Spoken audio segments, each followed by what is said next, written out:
Bismillah, Assalamualaikum. Sesuai yang ada di judul, Simple Man mempersembahkan sebuah tulisan dari beliau. Cerita ini dialami oleh seseorang yang baru penulis temui, tidak kurang dari beberapa bulan yang lalu. Masih cukup baru. Penulis tidak menyebut kota, alamat, atau apapun. Karena bagi penulis, hal seperti itu tidak terlalu penting untuk diceritakan. Ambil baiknya, buang buruknya. Admin mau ngingetin untuk mampir juga ke channel YouTube-nya Simple Man. Beliau di sana juga sudah banyak kisah-kisah yang sangat luar biasa untuk disimak atau didengarkan. Langsung ya menuju ke channel YouTube Simple Man. Dan daripada membuang-buang waktu, saya mulai saja ceritanya. Satu cerita dari narasumber yang mengatakan satu kalimat yang mungkin akan saya ingat sampai kapanpun tentang membawa pulang dendam. Sore itu mendung, langit sudah gelap, angin bertiup dingin, membuat siapapun orang yang merasakannya pasti menjadi risau. Hal itu yang dirasakan oleh Septi, gadis yang baru saja merasakan manisnya lulus dari sekolah SMA. Masih muda, namun keadaan memaksa dirinya untuk menjadi kuat. Septi sedang berdiri di depan sebuah rumah kontrakan tua yang tidak terlalu besar, namun dibanderol dengan harga yang murah. Awalnya, Septi ragu. Di dalam hatinya tentu saja ada kecurigaan. Rumah seperti ini seharusnya tidak dihargai semurah itu kalau tidak menyimpan sesuatu. Tapi peduli setan, uang tabungan sisa pensiunan dari almarhum bapaknya harus dia manfaatkan sebaik mungkin. Maka dengan perasaan nekat, dia mengambil kunci dari kantung raknya. Niatnya hari ini hanya untuk melihat-lihat sebelum membawa anggota keluarganya yang lain. Septi tidak sendirian, ditemani oleh Pras, pacarnya, dan Bu Salikun, pemilik rumah kontrakan. Bersama-sama mereka membuka pintu rumah berwarna kecoklatan yang dibuat dengan ukiran-ukiran seperti pintu-pintu rumah lama. Begitu mereka masuk, aroma apak dari debu seketika tercium. Septi tidak mempermasalahkan hal itu, tapi Bu Saliku nampaknya tidak enak. Jadi dia hanya bisa tersenyum canggung sambil berkata kalau penghuni sebelumnya adalah keluarga yang sedikit kemproh. Kemproh itu artinya jorok ya. Jadi harap Septi dan Pras maklum dengan keadaannya. Hal pertama yang Septi lakukan sebagai calon penghuni rumah ini tentu adalah melihat detail, denah dan keseluruhan keadaan rumah ini. Tapi belum juga Septi melakukannya, Pras tiba-tiba bertanya tentang sesuatu yang janggal. Bu, nih kilawangnya kok kondisinya buka jedar ngeten. Kalau diartikan ke bahasa Indonesia seperti ini ya, Bu, ini pintunya kenapa semuanya dalam kondisi terbuka seperti ini? Bagi Septi dan Bu Salikun tentu saja pertanyaan ini adalah pertanyaan yang aneh. Maksudnya, apa hubungannya dengan pintu terbuka? Tapi rasa-rasanya Pras memiliki alasannya sendiri. Bu Salikun tentu saja menjawab sekenanya. Mungkin saja keluarga yang dulu meninggalkannya dalam keadaan seperti ini. Meskipun tidak puas dengan jawaban itu, melihat wajah Septi yang rasanya tidak enak dengan lontaran pertanyaannya, membuat Pras akhirnya tak bereaksi apa-apa. Septi tentu saja masuk ke salah satu kamar, memeriksa kondisi keramik dan atap yang untungnya semua dalam kondisi baik, tidak terlalu buruk, namun justru memunculkan pertanyaan di dalam benaknya. Rumah ini tidak layak dihargai semurah itu, tapi biarlah, mungkin rezeki keluarganya. Pras sendiri memilih melihat tempat-tempat lain. Bau apak debu benar-benar tidak bisa dinalar, karena konon ceritanya rumah ini baru ditinggal penghuni lamanya tidak lebih dari 1 bulan. Tapi Pras tidak berkomentar apa-apa, meskipun di dalam hatinya perasaannya was-was, seperti ada sesuatu yang benar-benar buruk. Gerah namun terasa dingin, sunyi tapi terasa ramai, membuat perasaan siapapun campur aduk dibuatnya. Saat itu, Pras menemukan banyak sekali benda peninggalan penghuni lamanya. Paling banyak adalah benda-benda milik anak kecil. Semuanya berserakan tak bertuan seperti itu. Lagi-lagi Pras berniat untuk protes, tapi Bu Salikun seperti tahu apa yang akan dikatakan oleh pemuda jangkung itu. "Maaf, barangnya belum sempat ibu bersihkan. Kalau kalian mau, barang-barangnya ambil saja. Kalau tidak mau nanti biar ibu yang ambil." Pras melihat ke Septi. Nampaknya di dalam kepala Septi dia berpikir kalau barang-barang ini beberapa bisa dijual. Tapi apakah pantas barang yang bukan miliknya dijual begitu saja? Septi pun berkata, kalau nanti biar dirinya dan keluarga yang membersihkan semuanya. Yang penting, rumah ini benar-benar akan disewakan untuk keluarganya. Bu Salikun tentu saja senang mendengarnya. Dia tidak perlu repot-repot membersihkan rumah ini. Hanya Pras seorang yang merasa kalau lebih baik semua barang-barang ini dibuang saja. Tapi sekali lagi, Pras hanya menemani. Semua keputusan ada pada diri Septi. Setelah melihat semuanya, Septi tentu saja merasa puas. Rumah ini jauh lebih bagus dari tempat tinggalnya sekarang. Ibu dan kedua adiknya akan merasa senang tinggal di rumah ini. Sore itu mereka berpamitan pergi. Di perjalanan pulang, Septi dan Pras sempat mampir di warung. Di sana, Pras kemudian mengatakan apa yang selama ini mengganjal di dalam hatinya. Tentu saja, semuanya tentang rumah itu. Dia berkata kalau rumah itu memiliki sesuatu yang tidak menyenangkan, seperti pintu yang terbuka itu. Septi tentu penasaran, apa maksud pertanyaan Pras tadi?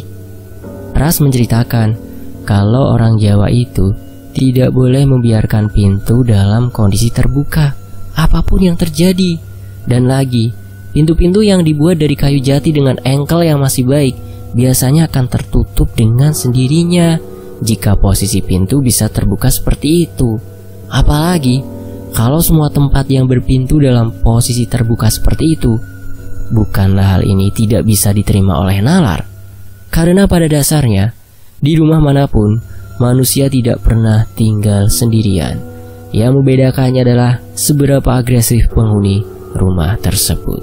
Septi sebenarnya baru saja menyadari kalau apa yang dikatakan oleh Pras semuanya terdengar masuk akal.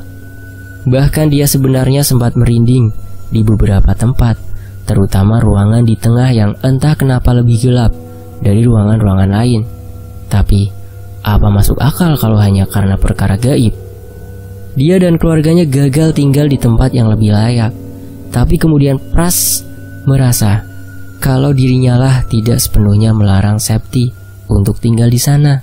Hanya memperingatkan, karena bagaimanapun juga, dia hanya khawatir dengan nasib Septi dan yang lain. Lagi pula keputusan tetap ada di tangan pacarnya ini. Hari itu juga, Septi memutuskan untuk tetap tinggal di rumah itu. Dalam hatinya dia masih percaya kalau kehadiran keluarganya mungkin bisa membuat rumah itu menjadi lebih hangat. Pras kemudian tidak berkomentar lagi. Setelah semua perjanjian disepakati antara Septi dan pemilik rumah, keluarganya resmi menempati rumah itu. Dan syukurlah tidak ada kejadian-kejadian yang aneh selama mereka tinggal di dalam rumah itu. Septi sendiri tak merasakan ketakutan apapun, kecuali pada satu ruangan kecil. Entah kenapa, ruangan itu memiliki suasana yang sama sekali tidak mengenakan. Tidak hanya itu saja, lampu yang Septi pasang terkadang mati dengan sendirinya. Masalah ini pernah dibicarakan oleh ibunya, yang kemudian memberi jalan keluar untuk dijadikan musola kecil di rumah ini. Semuanya aman terkendali, bahkan kedua adiknya yang masih berusia 14 dan 8 tahun nampak bahagia tinggal di sana. Sampai pada suatu hari, di tengah-tengah hujan yang deras diikuti halilintar yang menyambar, Septi yang kebetulan kamarnya tepat di samping ruang tamu mendengar suara ketukan. Suara ketukannya berasal dari pintu. Septi yang sedang duduk membaca buku tentu akhirnya terbangun dari tempatnya. Dia mendengarkan sekali lagi, dan suara itu memang berasal dari sana. Maka ia sempatkan untuk melihat dari jendela kamarnya. Dan di sana, dia melihat seseorang yang mengenakan jas hujan berwarna hijau muda sedang berdiri tepat di pintu rumah, mengetuk-ngetuk pintunya dengan sabar, sambil gesturnya yang menunjukkan kalau dia sedang kedinginan. Septi yang tidak mengetahui siapa orang itu tentu saja merasa takut. Tapi tak beberapa lama, pintu itu tiba-tiba terbuka. Ternyata ibunya lah yang membukakan pintu untuk menemui tamu yang sedang berkunjung ke rumahnya ini. Karena penasaran, Septi melangkah keluar dari dalam kamarnya untuk melihat siapa identitas tamu yang datang ke rumahnya ini. Seorang ibu dengan rambut diikat, mengenakan pakaian corak dengan jarik berwarna coklat. Septi yang sempat mengintip dari balik tembok rupanya diketahui oleh wanita asing itu yang tak lama kemudian tersenyum, mengangguk melihatnya. Ibunya pun memanggil dirinya agar ikut mendekat. Ibunya kemudian bercerita kalau yang datang adalah Nyai Siti, tetangganya yang belum sempat menyapa.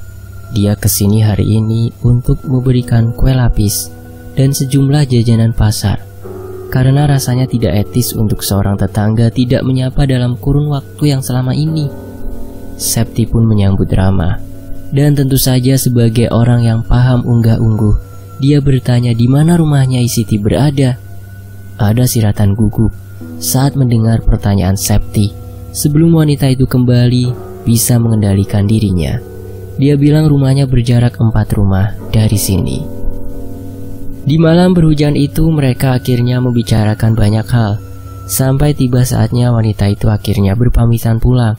Namun ada sedikit gelagat aneh di mana Nyai Siti sempat melamun ketika melihat ke arah kamar kecil yang memang bisa dilihat dari ruang tengah. Tak lama kemudian, beliau lalu meminta izin kepada Ibu Septi untuk membuang air kecil di kamar mandi. Ibu Septi tentu saja tidak keberatan, dan di sanalah gerak-gerik mencurigakan wanita tua itu kembali. Septi bisa melihat sewaktu wanita itu berjalan. Entah kenapa, pandangan matanya seperti melihat terus-menerus ke arah ruangan kecil tersebut. Ruangan tersebut memang paling gelap di antara ruangan yang lain, karena hanya digunakan sewaktu sholat saja.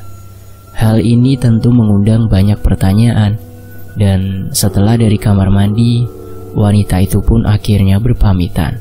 Tapi sebelum wanita itu pergi meninggalkan rumah Septi, tiba-tiba saja dia mengatakan sesuatu seperti, "Nah, nanti kalau seandainya kamu menemukan sebuah kertas yang dilipat berwarna merah darah, jangan pernah dibuka ya, biarkan saja."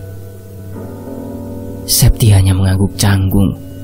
Dia melihat wanita itu sempat tersenyum ke arahnya sambil berjalan dengan jas hijau muda. Dia berjalan ke arah jalan raya, lalu menghilang begitu saja. Sementara jajanan pasar yang diberi oleh Nyai Siti diletakkan di meja makan dekat dengan dapur. Septi kembali ke kamarnya, berusaha tak terganggu dengan kehadiran tamu yang datang itu. Ia berusaha untuk tidur dan melupakan semuanya. Tapi di malam itu, suasana rumah ini seakan lain. Ada perasaan di mana tiba-tiba Septi merasa awas, terutama saat dirinya melihat ke arah jendela. Septi sendiri berusaha tidak memikirkan ini lebih lanjut dan memejamkan matanya sampai dia benar-benar tertidur. Saat itulah Septi lalu terbangun dengan sendirinya. Sewaktu secara tidak sadar, dirinya mendengar gelincing seperti suara sendok yang jatuh di atas lantai.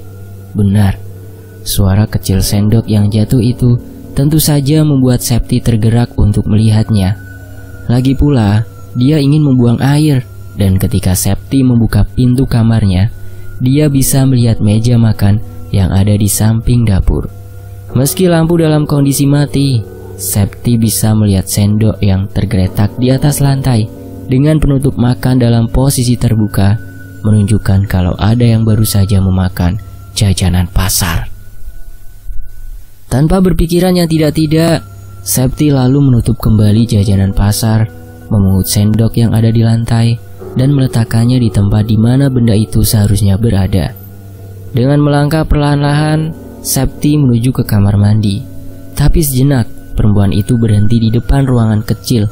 Sewaktu samar-samar, dia mendengar suara anak kecil laki-laki seperti menertawainya. Suaranya nampak cengengesan di dalam musola yang sepenuhnya gelap gulita. Saat itu Septi mengerti, Dio adiknya mungkin yang melakukan hal ini. Tentu saja Septi memanggil namanya pelan, sambil mengingatkan anak itu untuk tidak melakukan ini. Dio, kalau lapar, gak perlu sembunyi-sembunyi begini, tinggal ambil saja ya. Septi pun mendekat. Ruangan itu berpintu dengan kaca kerpiak berwarna hitam yang memungkinkan dari dalam untuk bisa melihat ke tempat Septi sedang mendekat. Sewaktu Septi di muka pintu, dia melihat bayangan rambut yang bergerak-gerak bersembunyi tepat di bawah kaca kerpiak. Dia dorong pintu, lalu melihat ke sana yang rupanya tak ada siapapun di dalamnya. Karena terlalu gelap, mungkin saja adiknya berpindah ke bagian dalam. Septi kemudian menekan saklar lampu. Namun anehnya, lampu di dalam ruangan tak juga kunjung menyala. Sementara suara cengengesan terdengar semakin intens, yang membuat Septi mulai merasa marah karena seperti dipermainkan oleh adiknya sendiri. Dio, metu, metu. Tapi perintah Septi tak juga digubris. Sampai sekilas lampu menyala dan Septi melihat anak kecil sepantaran Dio sedang menekuk lutut. Menyembunyikan wajahnya, Septi sempat terhenyak sebelum dia berkata lagi dengan suara yang semakin keras. Kamu kira pantas buat mainan kakaknya seperti ini? Dan entah bagaimana caranya, lampu akhirnya menyala. Tapi sayangnya, bocah yang dia cari tidak ada di sana. Hanya bentangan sajadah tempat Septi melihat lantai kosong yang sebelumnya dia lihat dengan mata kepala sendiri, tempat anak kecil sedang meringkuk sendirian. Septi tentu saja terdiam sejenak, bingung dengan apa yang terjadi. Septi mematikan lampu dan berniat untuk pergi sewaktu bagian celana kainnya tiba-tiba dicengkram oleh tangan kecil yang tentu saja membuat tubuhnya tersentak hebat.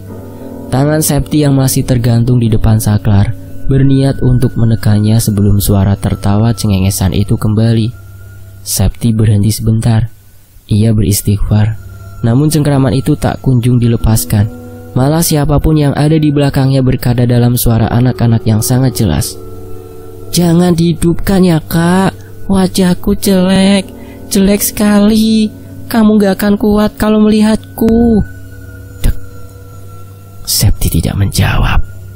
Dia masih berdiri dengan perasaan ngeri, karena dia yakin kalau yang berdiri di belakangnya sudah tentu bukan adiknya. Maka Septi menjauhkan tangannya dari saklar, dan siapapun itu sudah melepaskannya. Septi lalu berjalan perlahan-lahan menjauh. Dia sempat akan menoleh, namun belum dia lakukan karena terdengar teriakan yang membuat Septi tersentak lari. "Jangan!" Sejak kejadian malam itu, Septi kemudian terbayang-bayang wujud seorang anak kecil yang sedang berdiri di dalam ruangan. Tak hanya itu saja, setiap kali Septi berjalan melewati ruang musola, kadang dia merasa seperti sedang diawasi. Bahkan ketika malam, setiap kali Septi mau keluar untuk sekedar mengambil air, Septi merasa kalau ada sepasang mata yang sedang mengamatinya dari sudut gelap ruangan tersebut. Jarak antara pintu kamar dan ruang musola sendiri hanya terpaut 4-5 langkah saja. Hal itulah yang membuat Septi akhirnya selalu mengurungkan niat setiap kali dia mau berjalan keluar. Bahkan ke kamar mandi sekalipun, Septi biasanya menunda-nunda, tidak akan keluar kalau tidak terlalu mengganggu kerja tubuhnya. Sayangnya, kejadian yang dialami oleh Septi tak pernah dia ceritakan kepada ibunya. Dia takut kalau apa yang pernah dia alami ini akan merubah suasana rumah ini yang sebelumnya sudah terasa hangat menjadi dingin. Septi lebih suka menyimpan semua masalahnya sendiri. Tapi dasarnya sepintar-pintarnya seorang anak menyembunyikan masalah, semua ibu pasti tahu jika anaknya dalam mara bahaya. Hal itulah yang membuat wanita itu datang menemuinya di dalam kamar. Beliau lalu bertanya, "Apakah ada yang ingin Septi ceritakan kepadanya?" Tapi Septi lagi-lagi tidak mau melibatkan ibunya dengan masalah seperti ini. Dia hanya berusaha bersikap rasional. Bukankah di setiap rumah yang ada dimanapun pastilah berpenghuni, tak terkecuali rumah ini, dan mungkin sejarah di baliknya. Ya wes, kalau kamu ndak mau cerita, kamu kalau mau cari ibu ada di dalam kamar, kata ibunya Septi malam itu, di mana dari raut wajahnya ada kekecewaan yang terlihat jelas.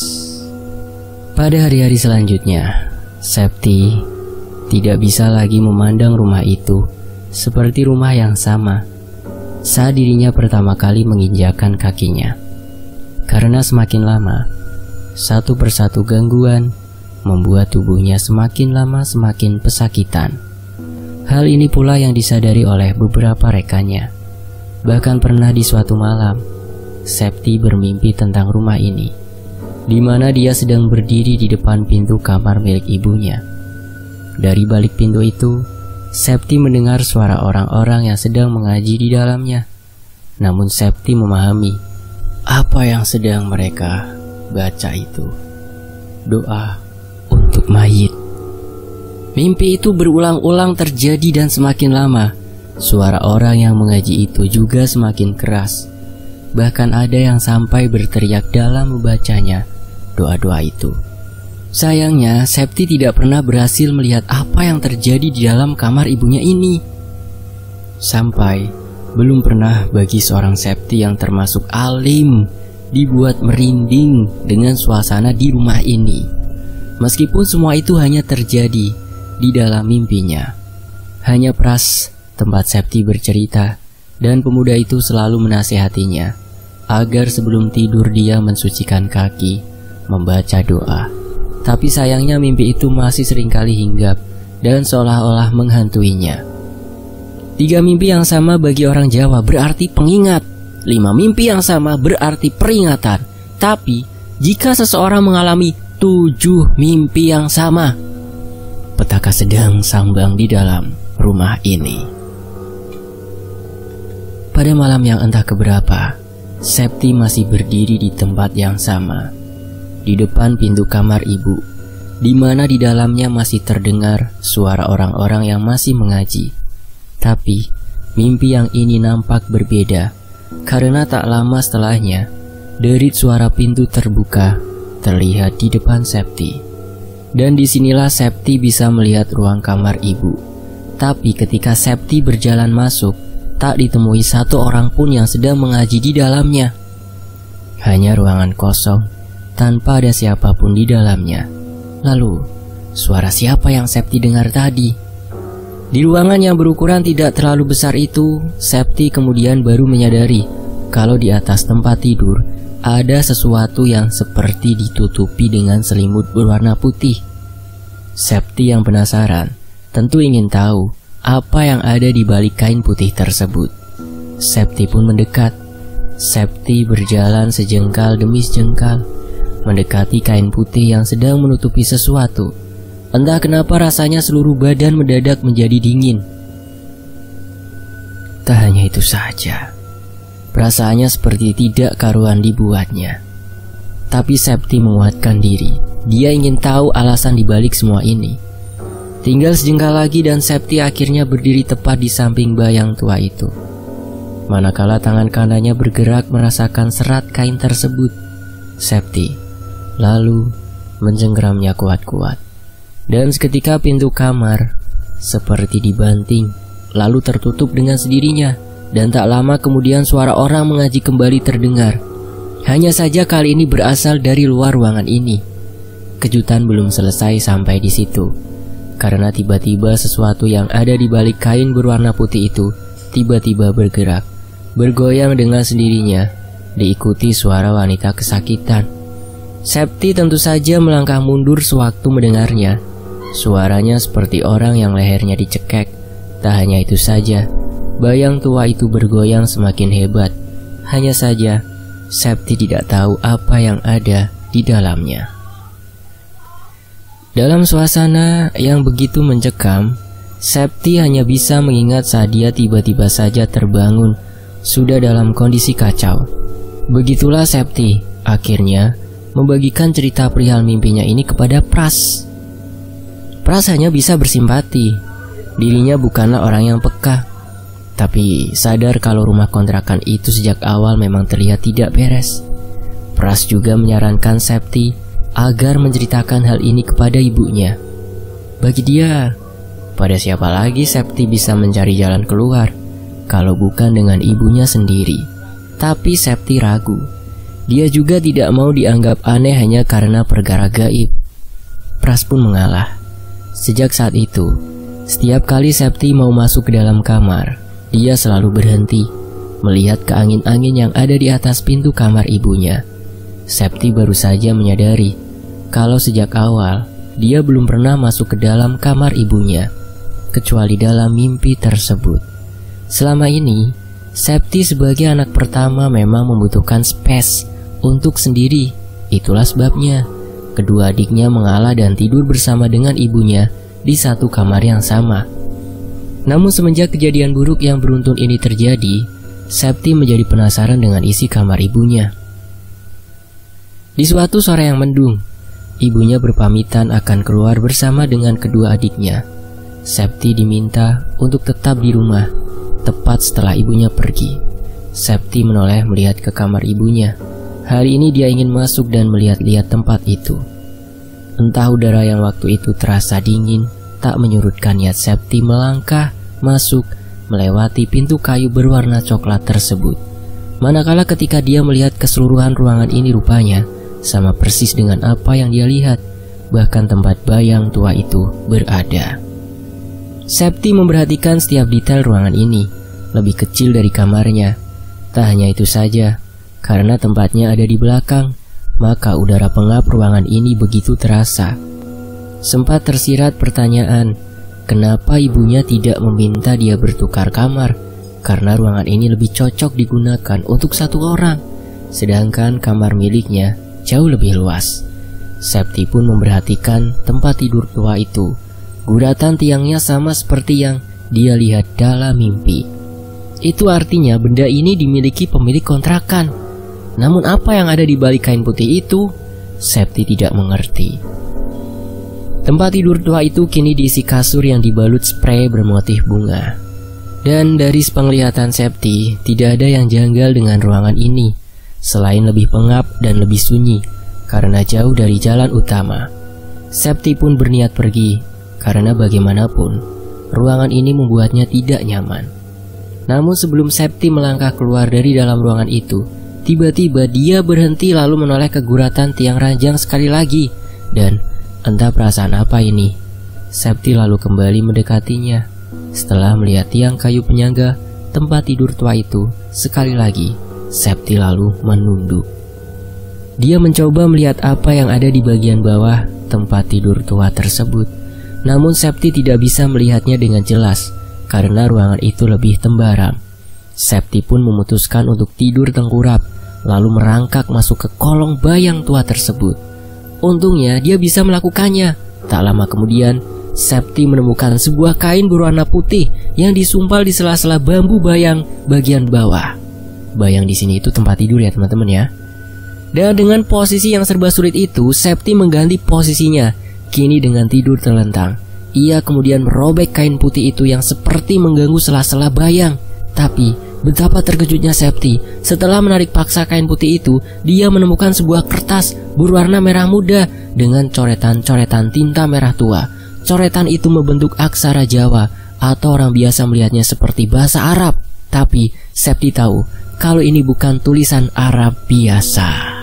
Semua coretan itu membentuk pola gambar seperti kereta mayit yang dibuat melengkung. Tak hanya itu saja, ada guratan aneh membentuk rambut manusia yang menutupi bagian wajah. Septi benar-benar tidak bisa membacanya. Tergerak di dalam hatinya untuk menyobek kertas itu. Sebelum dari sebuah pintu kamar yang terbuka, Septi mendengar suara anak kecil yang tertawa diikuti telapak kaki yang terlihat berlari menjauh. Septi yang melihatnya awalnya berpikir itu adiknya, tapi setelah dia memanggil-manggilnya, suara tertawa itu menghilang, lalu lenyap. "Dek," panggil Septi lagi. Hening. tak ada suara apapun. Septi kemudian kembali melihat kertas berwarna merah itu sekali lagi. Dengan perasaan yang campur aduk akhirnya dia merobeknya. Setelah itu, Septi merangkak keluar dari bawah kolong ranjang. Septi akhirnya berhasil keluar dengan susah payah. Pandangan matanya yang pertama melihat ke atas langit-langit kamar. Dengan keringat di kening, tiba-tiba Septi dikejutkan dengan kemunculan kepala wanita tua, seperti nenek-nenek berambut panjang, keriting, menyeringai kepadanya. Sosok wanita yang Septi lihat ini seperti wanita tua biasa pada umumnya, kecuali matanya yang melotot melihat ke arah Septi dengan senyuman yang terbuka, memamerkan bagian-bagian hitam. Septi yang melihat wajah mengerikan itu lalu melesat masuk kembali ke kolong ranjang. Septi akhirnya berhasil keluar dengan susah payah. Pandangan matanya yang pertama melihat ke atas langit-langit kamar. Dengan keringat di kening, tiba-tiba Septi dikejutkan dengan kemunculan kepala wanita tua, seperti nenek-nenek berambut panjang, keriting, menyeringai kepadanya. Sosok wanita yang Septi lihat ini seperti wanita tua biasa pada umumnya, kecuali matanya yang melotot melihat ke arah Septi dengan senyuman yang terbuka, memamerkan bagian-bagian hitam giginya. Septi yang melihat wajah mengerikan itu lalu melesat masuk kembali ke kolong ranjang. Septi tidak tahu siapa wanita tua itu. Dia juga tidak mendengar seseorang masuk ke dalam rumahnya, apalagi ke kamar ibunya. Tapi jika ada orang yang berani melakukan itu, pastilah orang sinting yang entah apa tujuannya masuk rumah ini. Septi bersembunyi, tubuhnya gemetar hebat. Dia hanya berharap wanita tua itu pergi, karena satu-satunya jalan bagi Septi untuk keluar dari keadaan ini adalah dia merangkak dari kolong ranjang, lalu berlari secepat mungkin keluar dari rumah ini. Masalahnya adalah, bagaimana kalau wanita sinting yang Septi lihat menangkapnya? Sementara ketika Septi sedang bersembunyi, tak ada pergerakan wanita tua itu mencari atau mengejar-ngejar dirinya. Namun Septi bisa mendengar dengan sangat jelas kalau wanita itu sedang berkidung sambil membuat suara yang tidak jelas runtutannya, seperti suara benda bergesek. Anehnya, rasa-rasanya Septi pernah mendengar suara itu. Tapi di mana? Saat gadis itu masih terjebak di bagian kolong ranjang, saat itu juga dia kemudian menyadari kalau suara gesekan itu seperti rambut yang digaruk-garuk saat seseorang mencari kutu. Septi merangkak keluar. Di atas lantai keramik yang dingin, Septi merangkak menyusuri sejauh yang dia bisa untuk menuju ke arah pintu. Tapi suara gesekan terdengar semakin keras. Septi berhenti sejenak, lalu menyempatkan diri untuk menoleh melihat ke arah ranjang milik ibunya, di mana dia menemukan wanita itu sedang dalam kondisi berbaring sambil menggaruk-garuk rambut gimbalnya. Dan tak lama kemudian, dari bola matanya yang sehitam tinta, Septi melihat wanita itu tertawa kecil. Suaranya seperti mengikik, dan warna hitam yang ada pada giginya rupanya tak lain adalah darah yang sudah kering. Septi seketika berlari keluar dari dalam rumah. Tapi seperti kebetulan, Septi melihat ibu dan kedua adiknya baru saja pulang. Dan sewaktu mereka menemukan Septi dalam kondisi wajah yang panik, ibunya bertanya, "Ada apa?" Dan Septi menunjuk wanita tua di kamarnya. Tanpa tedeng aling-aling, ibu Septi langsung menuju ke kamar untuk memeriksanya. Tapi aneh, mereka semua tidak menemukan satupun orang yang ada di sana, kecuali ranjang kosong ibu. Bahkan saat Septi mencari ke kolong ranjang, tak ada siapapun di dalam kamar ibunya. Septi bersumpah demi nama Tuhan, kalau di atas ranjang itu dia melihat wanita pesakitan itu sedang berbaring di sana, mengikik sambil melotot ke arahnya. Tapi tidak ada yang bisa Septi buktikan, karena faktanya memang tidak ada siapapun yang ada di sana. Kejadian yang Septi alami ini menimbulkan ketakutan tersendiri. Setiap kali dia masuk ke kamar, Septi akan berhenti sebentar di depan pintu kamar ibu, melihatnya, dan dari dalam kamar yang tertutup itu, Septi akan mendengar suara rambut yang digaruk-garuk, seperti saat Septi melihatnya. Kejanggalan-kejanggalan mulai satu persatu menyeruak, terutama dengan adiknya yang masih berusia 8 tahun, Dio. Biasanya saat jam menunjukkan pukul 9, ibunya dan kedua adiknya pasti sudah membawa mereka masuk ke dalam kamar. Tapi suatu hari, Dio justru berdiri di pintu kamar ibu. Sewaktu Septi bertanya kepada anak itu alasan kenapa dia berdiri di sini, adiknya akan berkata kepadanya dengan wajah memelas, "Mbah Nung, Mbah Nung." Begitu berulang-ulang kali. Septi pun mendorong pintu kamar di mana di dalam ruangan itu ibu dan adiknya yang lain sudah tertidur. Tidak hanya itu saja, rumah ini meskipun ditinggali oleh mereka berempat, tapi sebenarnya seperti rumah kosong, di mana Septi tidak merasakan hal ini sewaktu pertama kali menginjakan kaki di dalam rumah ini. Septi sering mendengar suara anak-anak seperti berlari. Terkadang ada suara seperti orang yang sedang memasak di dapur. Bahkan ada space kosong anak tangga yang menuju ke lantai 2 yang masih dalam tahap pembangunan yang mangkrak oleh si pemilik rumah. Septi serasa melihat ada seseorang yang biasa duduk di sana. Septi menceritakan hal ini kepada Pras yang melihatnya dengan sorot nampak berpikir. Semua yang Septi rasakan dia keluarkan, kecuali persoalan tentang kertas merah yang dia temukan. Yang anehnya, saat ini tidak pernah Septi temukan keberadaannya. Pras berkata, kalau ada waktu akan mampir. Kejanggalan lain yang Septi temukan, setiap mau maghrib dan Septi baru saja pulang dari tempat kerja, dia akan melihat sepasang suami istri parubaya seperti mondar-mandir di depan rumahnya. Dan sewaktu mereka melihat Septi, mereka akan berlari pergi tanpa ada sebab yang jelas. Beberapa di antaranya datang bertamu dan mengucapkan banyak terima kasih karena sudah dibantu. Bahkan beberapa dari mereka memberikan hadiah-hadiah kepada keluarga Septi. Sayangnya, semua itu harus ditolak karena rasanya hadiah-hadiah tersebut bukanlah hak milik mereka. Sampai suatu hari, Septi mendengar suara pintu kamarnya tiba-tiba saja ada yang mengetuk-ngetuk dengan intonasi suara yang pelan. Tok, tok, tok, 3 kali dan selalu tepat pada jam 12 kurang 15 menit. Anehnya, sewaktu Septi memeriksanya, dia tidak menemukan siapapun. Hal ini sudah berlangsung berhari-hari. Hanya saja, saat Septi dengan sengaja menunggu di balik pintu, Septi tidak mendapati siapapun berdiri di sana. Hal ini sejujurnya mulai mengganggu mental Septi. Dan pada suatu malam, ketukan itu tiba-tiba saja kembali. Tok, tok, tok. Anehnya, terkhusus malam ini, ketukannya terus-menerus terdengar. Selalu 3 kali dan selalu tepat pada jam 12:15 menit. Septi lalu beranjak dari ranjang tempatnya tidur. Dia berjalan mendekat ke arah pintu tempat ketukan itu masih memanggil-manggil dirinya. Tok, tok, tok.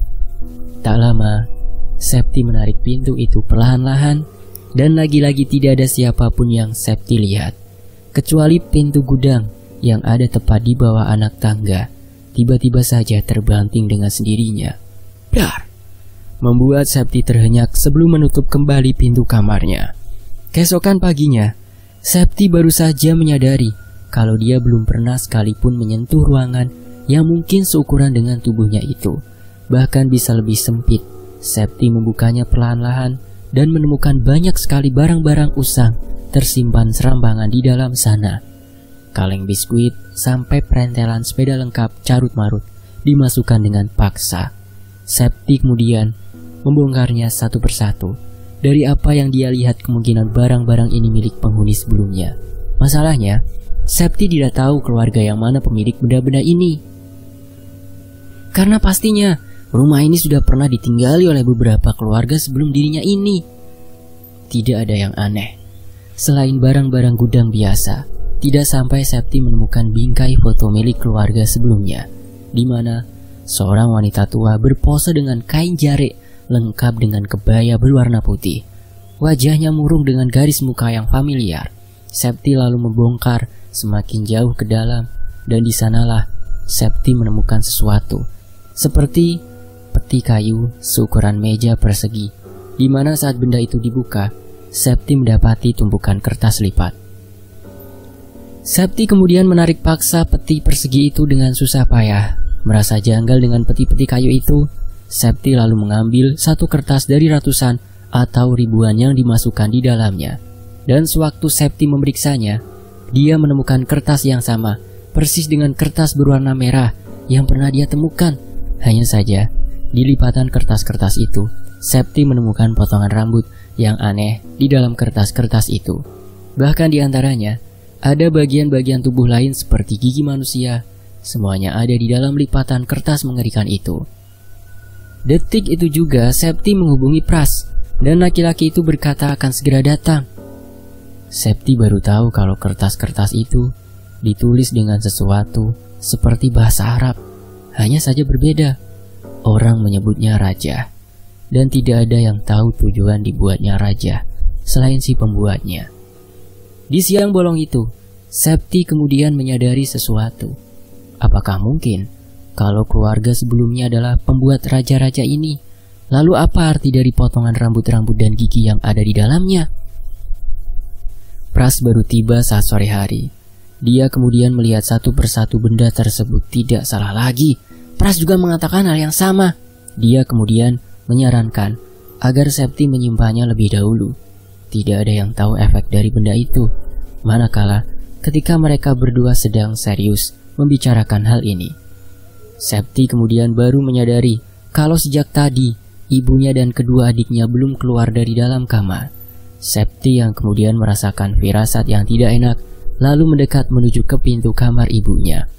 Saat Pras yang juga merasa merinding, tiba-tiba sempat mau menghentikan Septi, tapi perempuan itu semakin paranoid kalau ada sesuatu yang terjadi dengan keluarganya.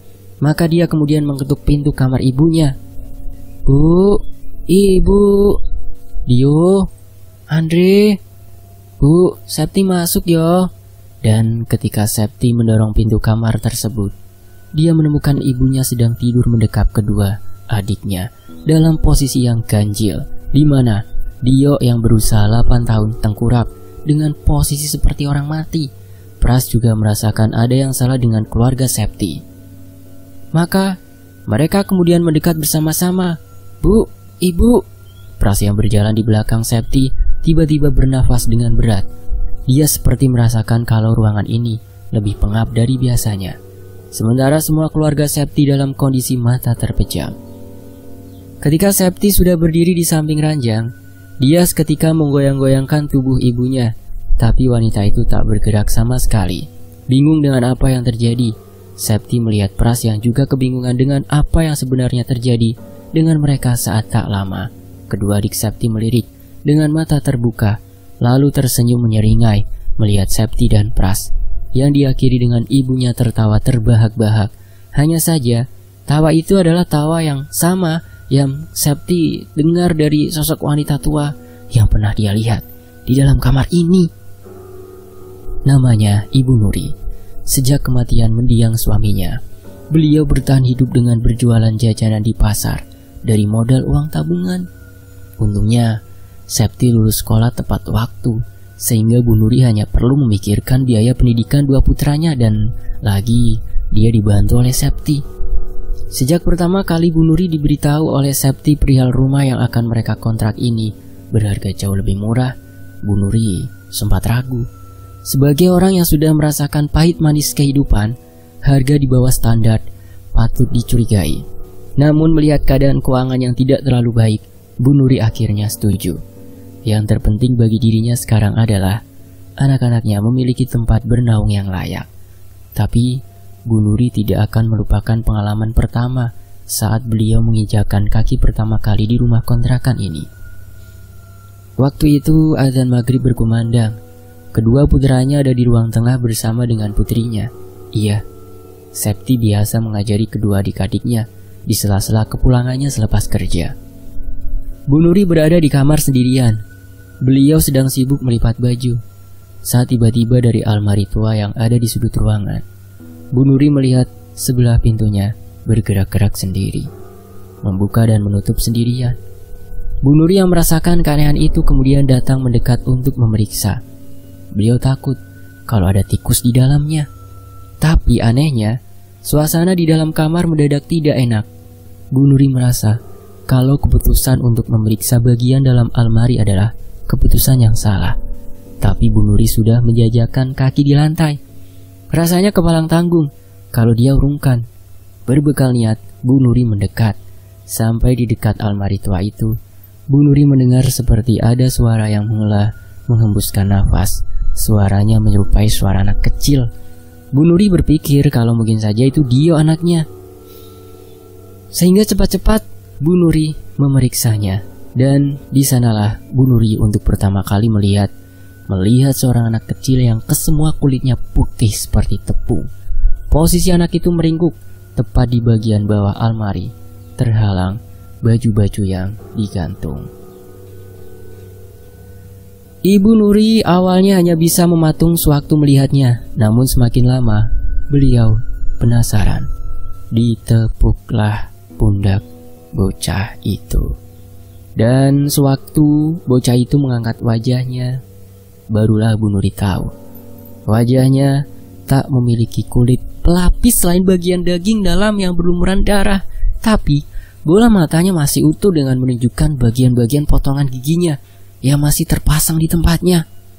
Sejak saat itu, Bu Nuri merasakan aktivitas-aktivitas janggal yang ada di rumah ini. Tapi Bu Nuri tidak pernah sekalipun menceritakan hal ini kepada siapapun, terutama kepada Septi, putrinya sendiri. Pernah suatu kejadian, pada tengah malam, Bu Nuri merasakan punggungnya ada yang menepuk-nepuk bagian pundaknya. Sewaktu Bu Nuri menoleh, dia melihat putranya yang paling kecil, Dio, menatap dirinya dengan ekspresi ganjil. Saat Bu Nuri bertanya kenapa Dio menepuknya, bocah itu menjawab kalau dia mau diantar ke kamar mandi untuk buang air kecil. Maka diantarlah bocah itu ke kamar mandi. Selepas dari kamar mandi, Dio kemudian menunjukkan sifat yang aneh, di mana bocah itu tidak mau kembali ke ranjang dan memilih berdiri di samping jendela kamar. Bu Nuri kemudian memanggil nama Dio agar segera kembali ke tempat tidur, tapi bocah itu masih saja berdiri di sana. Bahkan ia sempat membuka kelambu di jendela, dan tak lama kemudian bocah itu berkata, "Bu, ana uwong nang kono. Bu, ada orang di situ." Bu Nuri yang bingung mendekat. Bu Nuri yang berpikir kalau putrinya mungkin sedang mengada-ada berjalan untuk memeriksa. Memang ada space atau ruang kosong di depan jendela kamar Bu Nuri, dan tempat itu tepat berada di samping kiri kamar Septi. Bedanya, Septi tidak bisa melihat space kosong itu karena tidak ada jendelanya. Satu-satunya jendela yang ada di kamar Septi adalah menghadap langsung ke pagar dan pintu depan. Bu Nuri sudah berdiri di belakang Dio. Ia memegang bahunya, berniat menariknya ke atas ranjang, tapi beliau kemudian tergelitik dengan apa yang Dio tadi katakan. Bu Nuri lalu melihat keluar. Di sana, Bu Nuri tidak akan pernah melupakan apa yang pernah dia lihat. Di mana? Di balik jendela, di space kosong rumahnya yang biasa dia gunakan untuk menjemur pakaian, berdiri puluhan sosok manusia mengenakan kain kafan yang membungkus tubuhnya. Rupa mereka melotot melihat Bu Nuri. Bu Nuri tentu seketika mengucap istighfar berkali-kali sambil menutupi wajah Dio dengan tangannya. Tapi sosok pocong-pocong itu hanya berdiri di sana tanpa melakukan apapun. Beliau pun membawa kedua putranya untuk tidur di ruang tengah. Kejadian ini sama sekali tak diketahui. Lain hari, lain kejadian. Sejak dulu, dia menemani Bu Nuri menjajakan jajanan di pasar. Dan semenjak mereka menempati rumah kontrakan itu, perilaku putra bungsunya ini seringkali aneh. Beberapa kali Dio terlihat memeragakan sesuatu setiap kali menemukan seutas tali. Anak itu akan melilitkan tali tersebut ke lehernya, kemudian berpura-pura menjulurkan lidahnya, seakan-akan tubuhnya terjerat karena perkara tali tersebut. Setiap kali Bu Nuri menegurnya, anak itu pasti kemudian berkata, "Dio lihat Bu, di kamar." Tapi karena perkara yang tidak jelas, Bu Nuri memilih mengabaikan ucapan anak itu. Suatu hari, Bu Nuri pulang kemalaman. Septi sudah menghubunginya kalau dia akan lembur. Sementara putranya yang lain sedang di rumah mertuanya. Maka sewaktu pulang bersama Dio, bocah itu seketika berlari, kemudian menunjuk angin-angin di atas pintu kamar. Di sana Dio memeragakan sekali lagi persis saat lehernya dililit tali. "Ibu, itu ada nenek kegantung." Dan benar saja, Bu Nuri melihat sekelibat bayangan bergerak maju mundur. Tapi mungkin karena posisi rumah yang saat itu masih gelap, Bu Nuri pun segera menyalakan lampu, dan sewaktu membuka pintu, beliau tidak menemukan apapun di sana. Meskipun begitu, Bu Nuri merasa sangat yakin kalau tadi dia sempat melihat wanita digantung di langit-langit. Entahlah. Malam harinya, Bu Nuri mulai mengalami mimpi-mimpi yang ganjil. Dimulai terdengar orang-orang yang sedang membaca doa untuk mayit, sampai jeritan seorang wanita yang benar-benar mengerikan. Terkadang mimpi itu sampai membangunkannya. Sejak saat itulah Bu Nuri mulai sadar, rumah ini menyimpan sesuatu yang sinting. Hanya saja, baik Septi dan kedua putranya tidak ada yang menunjukkan kalau mereka tidak nyaman di tempat ini. Sehingga semuanya akhirnya disimpan oleh Bu Nuri sendiri, tanpa melibatkan anak-anaknya. Selain kejanggalan-kejanggalan yang ada di rumah, Bu Nuri seringkali mendapati orang-orang tidak dikenal riwa-riwi lewat depan rumah kontrakannya. Tapi begitu disapa, mereka lari tunggang langgang. Ada beberapa yang memberi semacam hadiah, katanya untuk Mbak Gima. Namun saat ditanya lebih jauh, siapa Mbak Gima? Mereka langsung pergi. Kecurigaan paling besar adalah kedatangan tamu di kala hujan deras sedang turun. Beliau mengaku sebagai Nyai Siti, tetangga yang kebetulan sedang datang berkunjung. Bu Nuri hanya diam saja dan tersenyum menyambutnya. Tapi yang tidak diketahui oleh Nyai Siti adalah Bu Nuri tahu siapa Nyai Siti. Hanya saja ia tidak mengerti apa tujuannya datang ke rumah ini lagi. Nyai Siti adalah orang yang sebelumnya menggunakan kontrakan ini sebelum keluarganya. Setelah Nyai Siti berpamitan pergi, Bu Nuri kemudian memikirkannya. Apa maksud kertas berwarna merah yang tidak boleh dibuka itu? Bu Nuri kemudian membuka satu persatu berkas yang saat pertama kali menginjak rumah ini, di mana di salah satu fotonya terdapat Nyai Siti berpose bersama-sama seorang wanita tua. Wanita tua ini memiliki wajah yang menakutkan, terutama saat wajahnya melihat ke arah kamera dengan menampakkan gigi-gigi hitamnya. Opo iki sing jenenge Mbah Gima? Apa ini yang namanya Mbah Gima? Berhari-hari Bu Nuri tidak bisa tidur dengan nyenyak, karena setiap kali beliau memejamkan mata, Bu Nuri melihat orang-orang bergumul, menyerat tubuh seseorang yang kemudian menjerit-jerit. Semua kekacauan itu diikuti suara-suara doa dan lantunan ayat yang membuat Bu Nuri merinding. Hingga pada suatu malam, saat Bu Nuri kembali terbangun di tengah malam, beliau melihat kedua putranya sedang duduk di tepian ranjang, sedang melihat ke atas. Bu Nuri pun mengikuti mereka. Dan saat melihat ke langit rumah, Bu Nuri melihat wanita tua yang ada di dalam foto melotot. Wanita tua itu dalam kondisi batang lehernya diikat pada tiang, lidahnya menjulur keluar. Melihat itu, Bu Nuri lalu memeluk kedua anaknya. Beliau menutup mata dan telinga mereka sambil membaca doa yang bahkan belum pernah seumur hidup Bu Nuri panjatkan. Tak lama, kaca jendela pecah. Keesokan harinya, Bu Nuri berkata kepada Septi kalau dia bersama dengan kedua adik-adiknya akan pergi ke rumah mertuanya. Septi awalnya curiga, tapi Bu Nuri meyakinkan kepada putrinya kalau neneknya sedang merindukan cucu-cucunya ini, terkecuali Septi yang sudah tumbuh dewasa. Tapi yang sebenarnya terjadi, Bu Nuri sedang menuju ke tempat lain. Dio dan Andri sebenarnya terus-menerus bertanya kemana mereka akan pergi, tapi Bu Nuri hanya diam saja. Dia lebih memikirkan nasib buruk yang sedang menimpa keluarganya. Dia merasakan sesuatu yang buruk di rumah itu.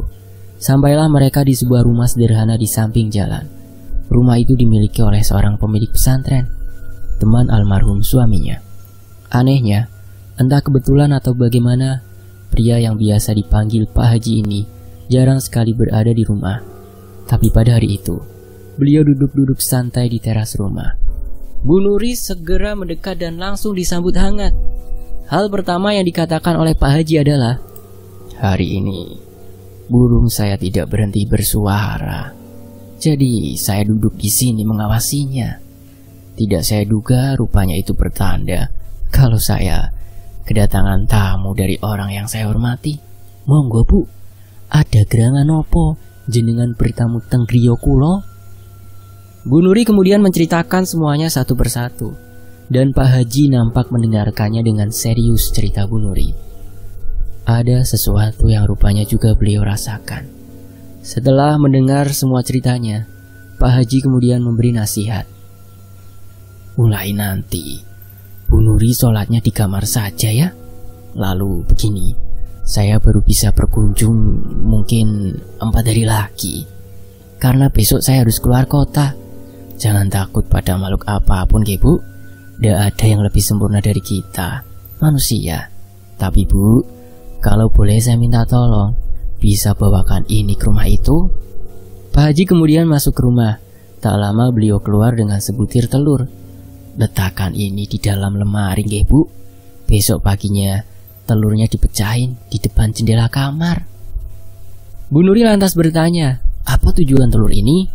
Pak Haji kemudian berkata, "Kalau telur itu dipecah setelah semalaman di dalam lemari dan di dalamnya normal, artinya Bu Nuri hanya paranoid biasa. Tapi kalau isi di dalam telur berubah menjadi busuk, artinya Bu Nuri sedang diganggu. Urusan diganggu bisa dari segala penjuru. Ada orang yang tidak suka, atau memang ini murni dari perkara gaib yang kebetulan bersinggungan dengan keluarga ibu." Astagfirullahaladzim. A'udzubillahi minasyaitonirrajim. Bu Nuri kemudian pamit. Ia tak lupa meminta doa yang tentu saja pasti Pak Haji panjatkan untuk keluarga sahabatnya ini. Maka pulanglah Bu Nuri. Kemudian saat pulang, sekelibat Bu Nuri melihat ada sosok yang baru masuk ke dalam kamarnya. Cepat-cepat Bu Nuri berjalan mendekat, tapi kejanggalan tiba-tiba terjadi. Untuk pertama kalinya, Dio yang biasa berlari masuk ke kamar mendadak diam. Wajahnya pucat. "Bu, jangan, ada Simba." Dia memeragakan lehernya terlilit tali. Tapi Bu Nuri tetap berjalan mendekat. Ia ingin memeriksanya tepat ketika pintu kamar terbuka. Bu Nuri tidak melihat siapapun, kecuali bayangan seseorang bersembunyi di bawah ranjang. Dengan jantung berdegup kencang, Bu Nuri lalu menunduk, melihat kolong ranjang. Anehnya, Bu Nuri tidak menemukan siapapun. Bu Nuri pun berdiri lalu menjalankan tugas yang diberi oleh Pak Haji. Dia letakkan telur di atas pembukaan baju. Setelahnya, Bu Nuri terdiam melihat Dio yang diam berdiri di depan kamarnya. Bocah itu selalu menolak masuk ke kamar, sampai akhirnya Dio memilih tidur bersama kakaknya Septi. Bu Nuri pun kemudian tidur hanya berdua bersama putranya, Andre. Dia berharap Pak Haji bisa menolong mereka, menyingkirkan apa yang sudah mengganggu mereka. Sewaktu Bu Nuri tidur, untuk pertama kalinya, dia memimpikan sesuatu yang berbeda, di mana kali ini tidak ada jeritan apapun yang biasa dia dengar, hanya pemandangan kamarnya saja.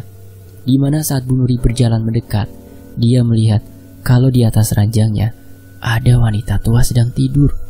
Bu Nuri terus mendekat.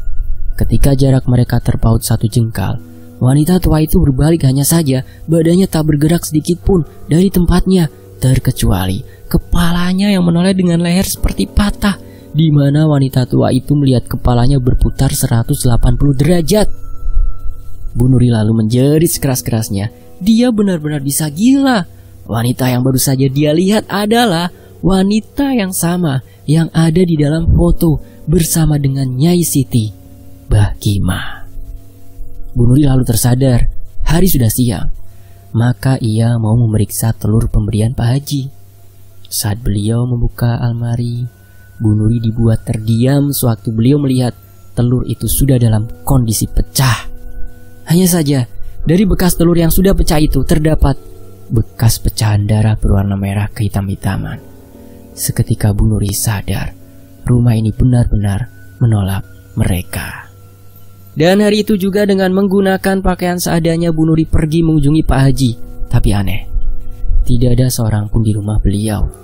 Bu Nuri baru ingat jika selama 4 hari orang yang kerap dipanggil Pak Haji itu sedang pergi. Dengan gelisah Bu Nuri pun memutuskan untuk pulang. Tapi belum beberapa langkah Bu Nuri meninggalkan rumah itu, kepala Bu Nuri menoleh saat dia melihat burung milik Pak Haji yang dikurung dalam sangkar, seperti melihat dirinya terus-menerus. Awalnya Bu Nuri berpikir kalau itu mungkin hanya perasaannya saja. Namun burung itu seperti benar-benar memperhatikannya. Maka dengan perasaan bertanya-tanya, Bu Nuri mendekati burung berwarna putih tersebut. Seperti dugaannya, burung itu mengikuti kemanapun Bu Nuri berjalan, bahkan saat dia mendekatinya. Maka dengan perasaan bertanya-tanya, Bu Nuri mendekati burung berwarna putih tersebut. Seperti dugaannya, burung itu mengikuti kemanapun Bu Nuri berjalan, bahkan dia mendekatinya. Dengan perasaan yang campur aduk, Bu Nuri ingin melihat binatang itu lebih dekat. Saat ketika Bu Nuri sudah berdiri tepat di bawahnya, satu tangannya terjulur untuk menyentuh sangkar yang dibuat dari batang bambu, sementara kepala dan mata burung itu masih melihatnya. Binatang itu begitu tenang, sebelum keleparan sayapnya mengejutkan Bu Nuri. Iya, tanpa diduga-duga burung itu tiba-tiba mengepakkan sayapnya dengan kasar sambil mengeluarkan suara yang berbeda, seperti awal ketika Pak Haji mengurus burung ini. Tak hanya itu saja, badan kepalanya bahkan rela dihantamkan pada batang sangkar hingga menimbulkan suara bising.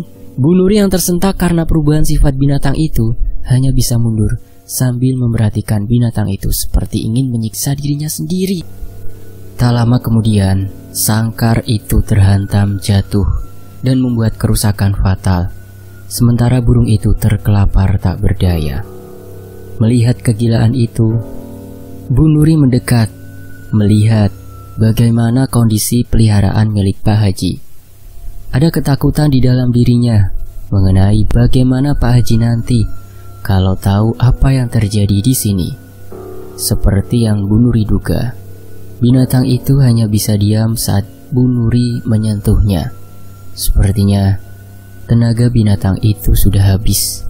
Hanya saja ada perasaan aneh saat Bu Nuri melihat binatang itu yang dalam kondisi tak berdaya. Tiba-tiba saja seperti ada yang membisik di telinganya untuk mengakhiri nyawa binatang malam itu.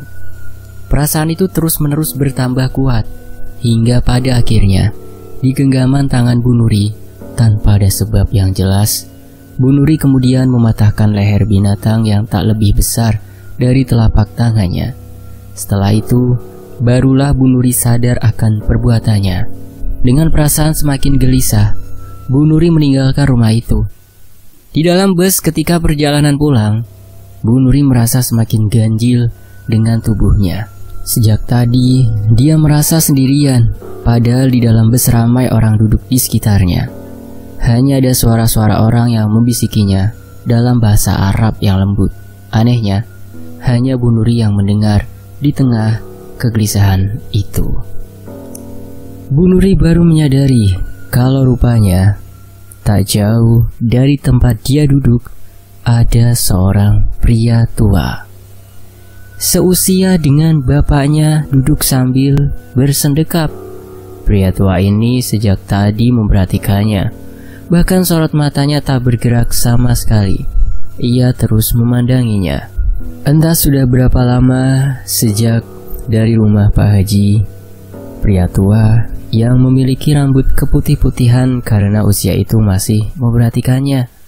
Bahkan saat orang di sampingnya mengingatkan kalau jalan tempat orang tua itu harus turun baru saja dilewati, tapi pria tua itu hanya menjawab kalau dia masih ingin duduk dan mengikuti kemana bis ini akan membawanya, sambil sorot matanya masih melihat Bu Nuri dengan tatapan yang terasa ganjil dan menakutkan.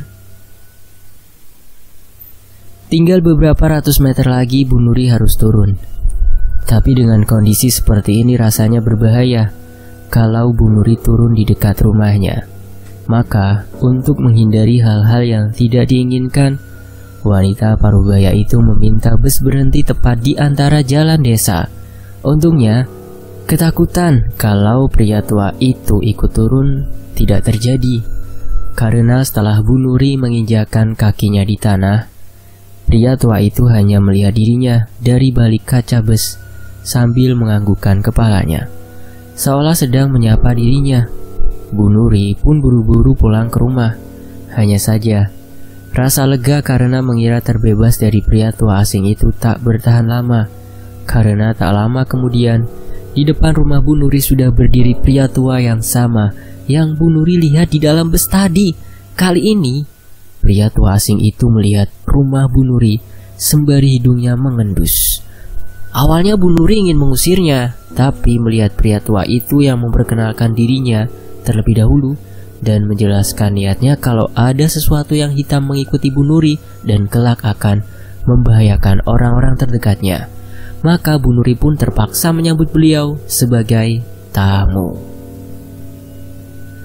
Pria tua ini biasa dipanggil Wak Nas, tapi kebanyakan memanggilnya Abah Anas atau Minas atau Paman.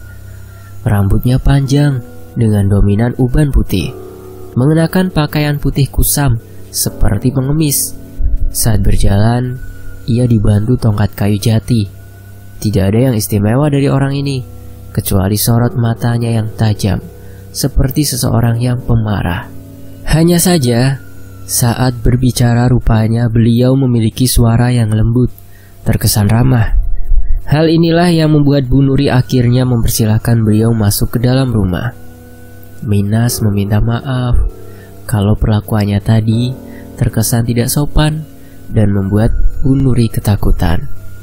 Pun sikap nyelonong datang ke rumah juga. Bu Nuri hanya bisa meminta maaf, juga sudah menuduh yang tidak-tidak kepada orang tua itu. Setelah bicara panjang lebar, Minas kemudian berkata, "Manuk kui mati nang tanganmu, tapi sing duwe manuk kui mati bukan perkara kowe. Ojo dipikir, aku mau ngomong tok." Kalau diartikan dalam bahasa Indonesia seperti ini teman-teman. Burung itu mati di tanganmu, tapi yang punya burung itu mati bukan perkara dirimu. Jangan dipikirkan, aku hanya asal bicara saja. Bu Nuri tentu bingung mendengarnya. Selama bertamu di situ, Minas tak menyentuh apapun yang disajikan. Bahkan ia menolak kopi untuk orang seusia dirinya. Ia hanya mau menerima air putih itu, pun hanya seteguk. Tak beberapa lama, Minas selalu berkata kalau rumah Bu Nuri ini lebih wingit dari dugaannya. Banyak sekali bebauan busuk yang membuat hidungnya tidak berhenti mengendus. Aroma kebencian, dendam, kemarahan berputar-putar di rumah ini, terutama sumber masalahnya di dalam kamar yang ditunjuk oleh Minas. Sayangnya beliau tidak bisa membantu banyak karena resikonya besar. Beliau perhatiin, tapi tidak bisa menolong. Beliau sendiri sebenarnya sudah ditolak saat masuk ke rumah ini. Mendengar Ibu Nuri menjadi semakin bingung. Lantas beliau bertanya, "Ada apa di rumah ini?" Lagi-lagi, Minas tidak bisa mengatakannya, karena perkaranya ini bukan gaib biasa. Tapi Minas memberikan bukti kalau kondisinya tidak baik-baik saja di rumah ini. Padahal dia datang sebagai tamu. Tanpa diduga-duga oleh Bu Nuri, sikap Minas kemudian terlihat aneh, di mana kepalanya tiba-tiba tergedek-gedek dengan sendirinya. Anehnya, Minas melakukan itu melotot. Sambil melotot, Minas kemudian menahan kepalanya dengan kedua tangannya agar ia berhenti tergedek-gedek. Tak lama kemudian beliau tertawa. Bu Nuri semakin bingung melihat sikap orang tua ini. Barulah setelah itu Minas memukul-mukul rahangnya dengan tangannya sendiri. "Kowe pengen roh Nduk? Aku mau iso ndudui sithik tok yo. Kabeh kuwi ana urusane karo iki." Minas memasukkan jari-jarinya ke dalam mulut, kemudian menarik paksa sesuatu di dalamnya. Iya, itu adalah sepotong gigi rahang. Sinun, katanya. Minas meletakkan potongan gigi itu di atas meja. Lalu beliau memberi petuah agar Bu Nuri pindah saja, karena perkara ini bukan perkara yang bisa dihadapi oleh sembarang orang. Akeh korbane, akeh sing nuntut bales. Setelah menjelaskan panjang lebar perihal nasib dari keadaan Bu Nuri kepada Minas, barulah pria tua itu sedikit mengerti. Beliau kemudian berpesan kalau si Nun itu terlepas. Apapun yang terjadi lebih baik menjauhi mara bahaya, yaitu Bu Nuri pindah dari tempat itu. Malam harinya, Bu Nuri terbangun dari tidurnya dengan kondisi kepala yang sangat sakit. Ia kemudian melihat kedua anaknya yang sedang tidur. Dengan hati-hati, Bu Nuri melangkah turun, lalu berjalan menuju ke kamar mandi. Waktu itu, rumah sudah dalam kondisi yang sepi. Sambil menahan sakit, Bu Nuri masuk ke kamar mandi. Ia sempat membasuh wajahnya sambil melihat dirinya di dalam cermin. Saat itulah, bagian di dalam mulutnya terasa begitu sakit. Bu Nuri lalu memasukkan jari jemarinya untuk memeriksa, hingga tanpa sadar ia mencabutnya dengan kasar. Sepotong gigi rahang berwarna putih dengan pangkal berlumuran darah. Anehnya, potongan gigi itu terlihat lebih besar dari biasanya.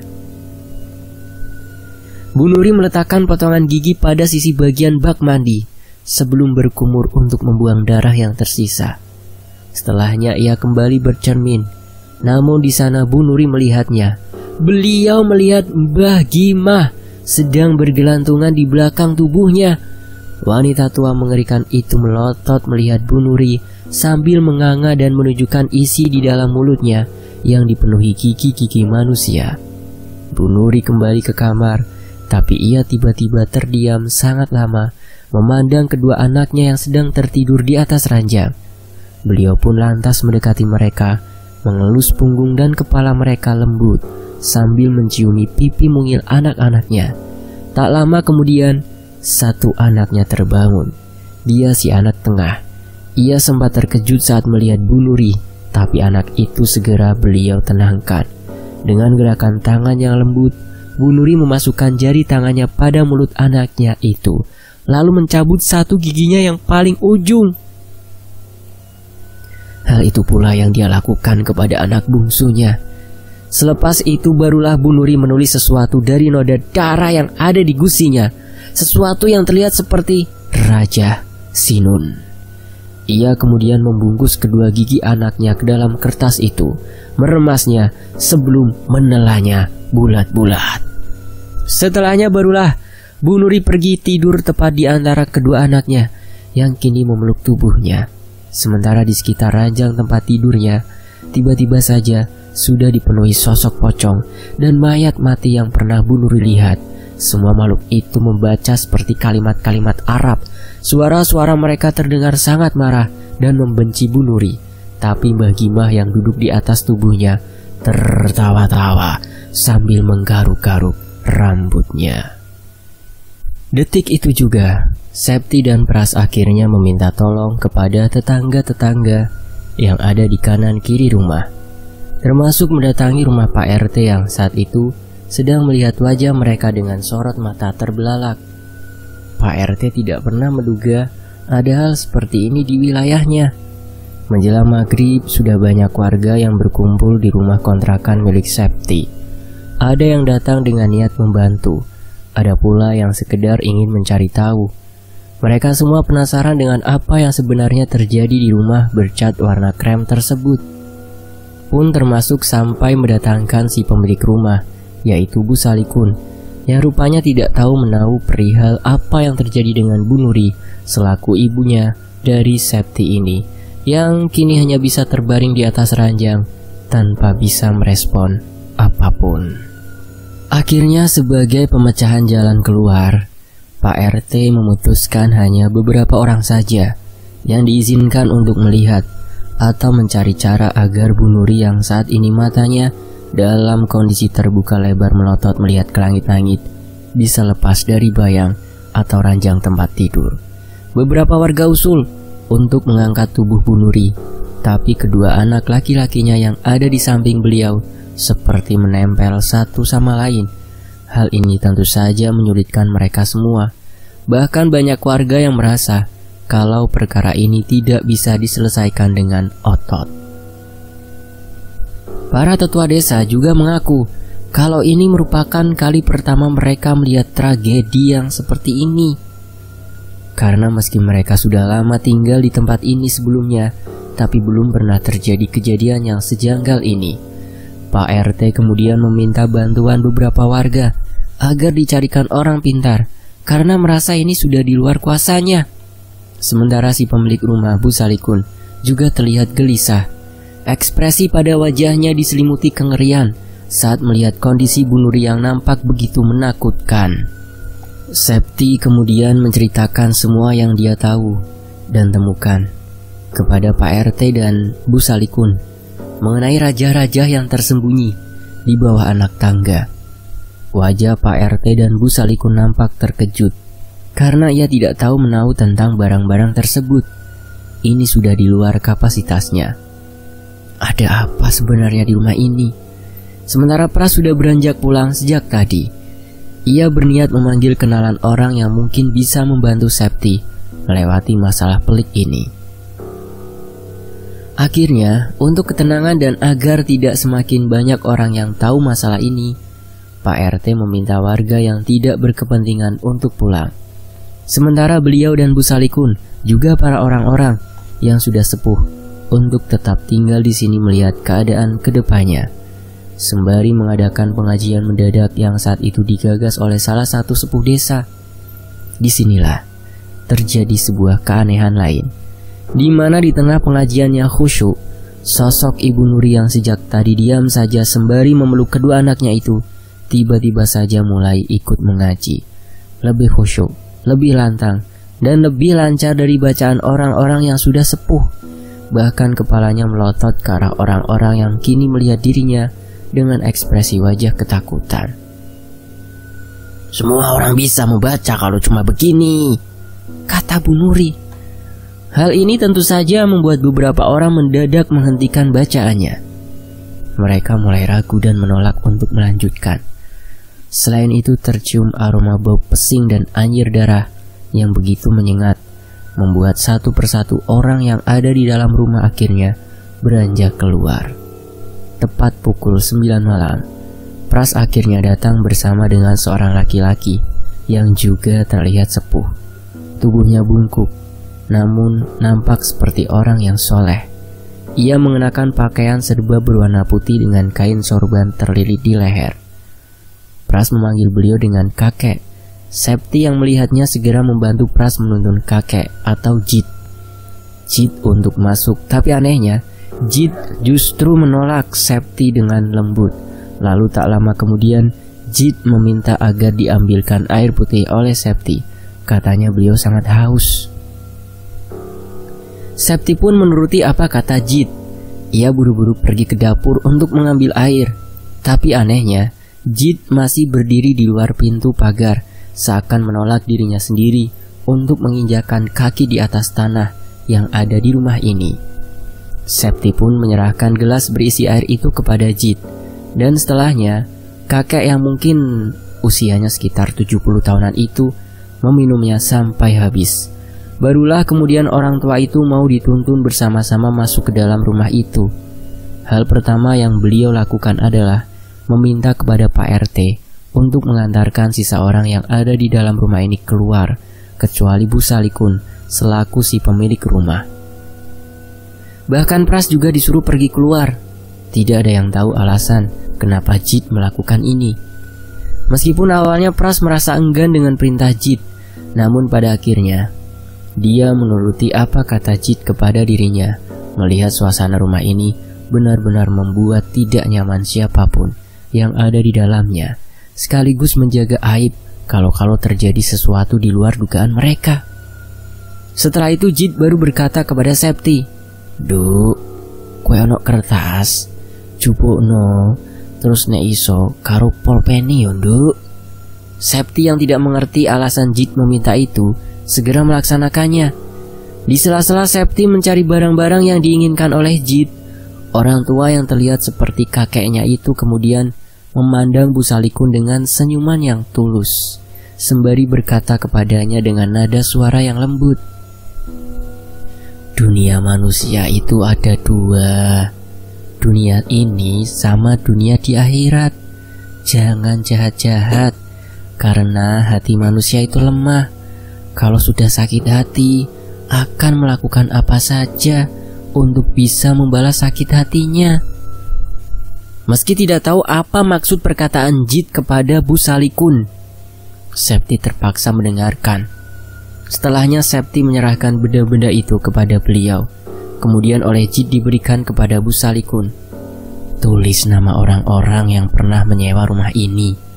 Tulis semuanya yang juga pernah meninggal di rumah ini." Septi sama sekali tidak mengerti maksud Jit kepada Bu Salikun. Bu Salikun awalnya melihat Jit dengan tatapan ganjil. Mungkin ia sama bingungnya, kenapa ia harus menulis setiap nama orang yang pernah meninggal di rumah ini. Bu Salikun pun akhirnya mengangguk. Beliau kemudian menyingkir dari hadapan Jit untuk mencoba mengingat-ingat siapa saja yang pernah menyewa rumah ini dan meninggal di dalam rumah ini. Sementara Jit meminta Septi mengambilkan air di dalam baskom dengan kain yang bisa direndam. Dengan susah payah, Jit berjalan tertatih-tatih dengan badan yang sudah bungkuk, mendekat masuk ke dalam kamar tempat Bu Nuri dan kedua adik Septi yang sedang berbaring. Septi pun berlari masuk sambil membawa baskom yang berisikan air, juga dengan kain yang sudah direndam di dalamnya. Tapi alangkah terkejutnya Septi sewaktu beliau masuk. Ia melihat ibunya, Bu Nuri, sedang duduk dengan rambut yang berantakan. Wajahnya melotot dan bagian gusi serta gigi-giginya berwarna kehitam-hitaman. "Mrene-mrene nduk, ora usah wedi. Ayo gowon adik-adikmu metu." Septi tentu saja terkejut. Kedua adiknya yang tadi coba diselamatkan oleh 6 orang dewasa bisa ditarik dengan mudah dan lembut oleh Jit, seperti tidak ada halangan sama sekali. Septi pun menurut. Ia segera letakkan baskom di bawah kaki Jit yang sedang bertasbih. Sementara di samping ranjang Bu Nuri terus-menerus melotot melihat ke arah Jit, dan Septi berulang-ulang kali terdengar juga suara menggeram yang menakutkan yang berasal dari tenggorokan ibunya. Septi pun dengan cepat menggendong dan menarik adiknya satu persatu dari atas ranjang. Tapi mereka masih dalam kondisi tidak sadar.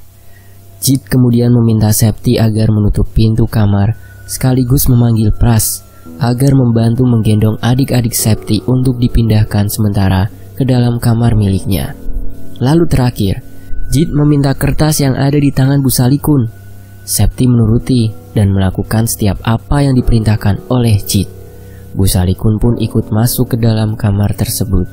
Septi kemudian menutupnya perlahan-lahan saat tiba-tiba saja terdengar suara jeritan yang memekikan telinga dari dalam kamar. Hal ini membuat Septi tersentak dari tempatnya. Entah apa yang sedang terjadi di dalam sana. Tangan dan kaki Septi tiba-tiba mendadak menjadi lebih dingin dan anyep. Bahkan bulu kuduk di belakang lehernya ikut berdiri. Rasanya belum pernah Septi merasakan sesuatu yang seperti ini. Cukup lama waktu Jit dan Bu Salikun berada di dalam kamar itu. Sementara Septi dan Pras dan beberapa warga yang juga Pak RT hanya bisa membantu seadanya. Bibir kedua adik Septi berwarna kebiru-biruan, dan beberapa kali mereka seperti mengigau memanggil-manggil nama Bu Nuri.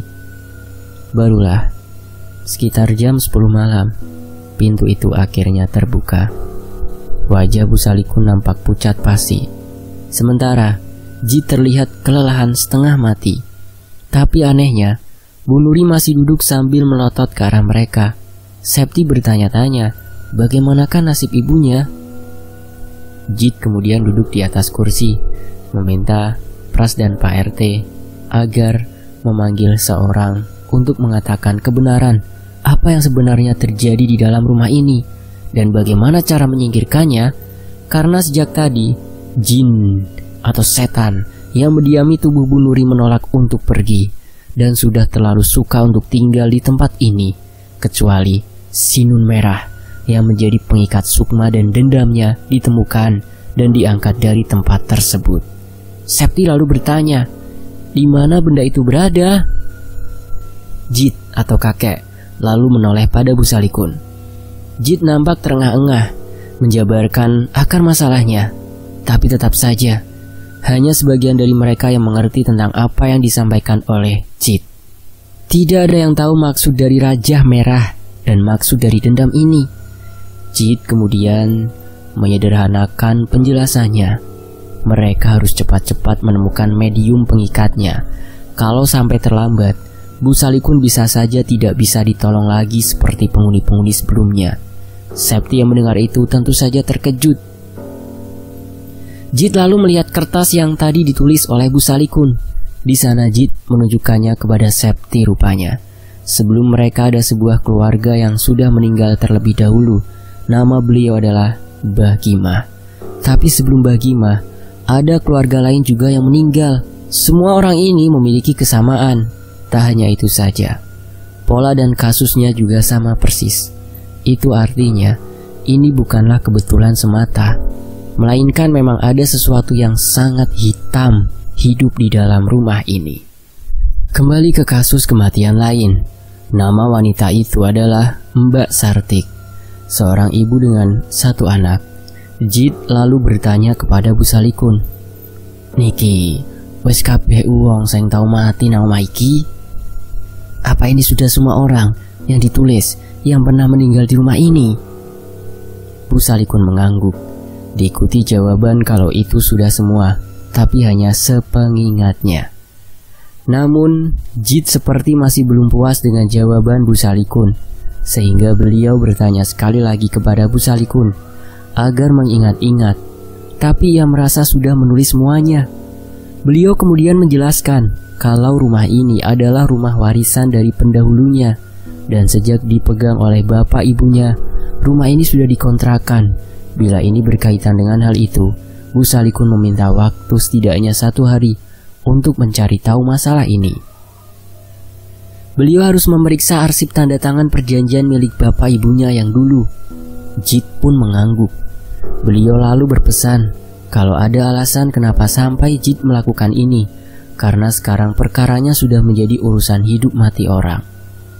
Bu Salikun pun kemudian berpamitan pergi. Setali 3 uang, Jit juga akan pulang bersama dengan Pras.